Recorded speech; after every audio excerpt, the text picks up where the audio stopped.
London must now look beyond municipal Darwinism. The airborne cities, they have very different philosophies about how to live and how to survive. The Anti-Traction League is a league of warriors that protect small cities. We are the resistance. We are the powerless who are fighting back against the oppressive power of the world. They're a group of the society that doesn't believe that cities should be rolling around consuming each other, and as a result they have been involved in several attacks on traction cities.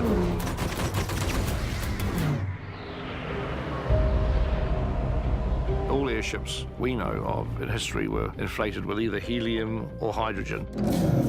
The technology we've had in the back of our minds is that by this time there's been a third gas that's been discovered that we don't know about today that's more efficient. We wanted to not be stuck in the world of Zeppelins and these massive big sausage-like balloons. We can make them small and sleek in a speedy kind of way.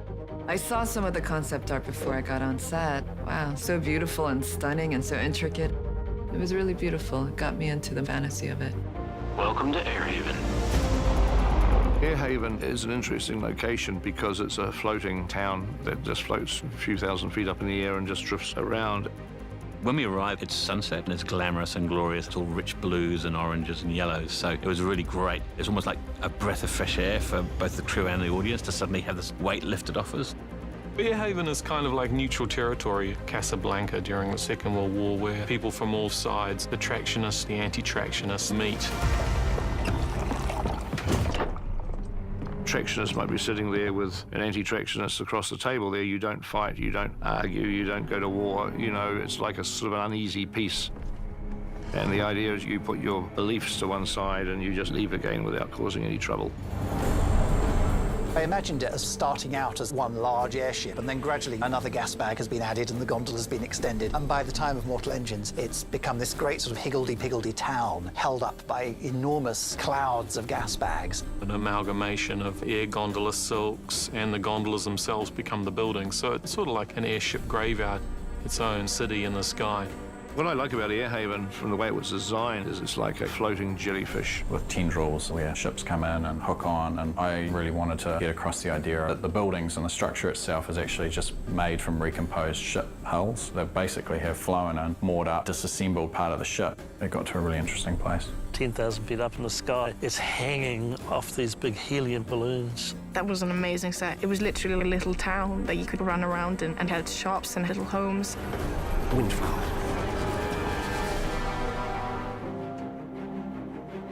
We decided to hang the whole thing from the ceiling of the studio. It's not sitting on the floor, it's constantly able to move around and hopefully give a floating impression. Everything on Airhaven has to be built to be lightweight, so Dan created these sets that felt like they were solid to a degree, but if you look closely, the walls are fabric. Everything's sort of built in a way that helps it being as light as possible.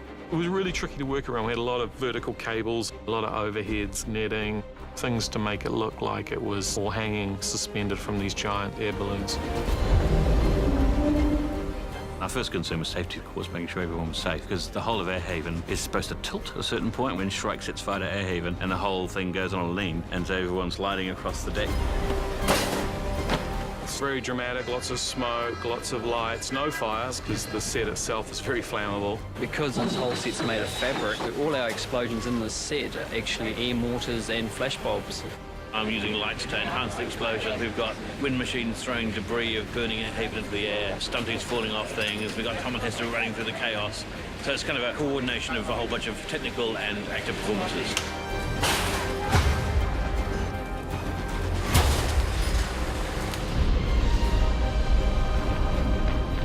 Airhaven was one of my favorite sets to work on. People have built this for this movie. It's crazy. You kind of want it to be there all the time, and people can just go there and walk around feeling like they're in the air. It was magical. I've walked through the streets of Airhaven. They're fantastically beautiful and exactly as I'd imagined them. Everything in the story is like a recycled, resurrected technology, but it's so much beyond what we know in our world today.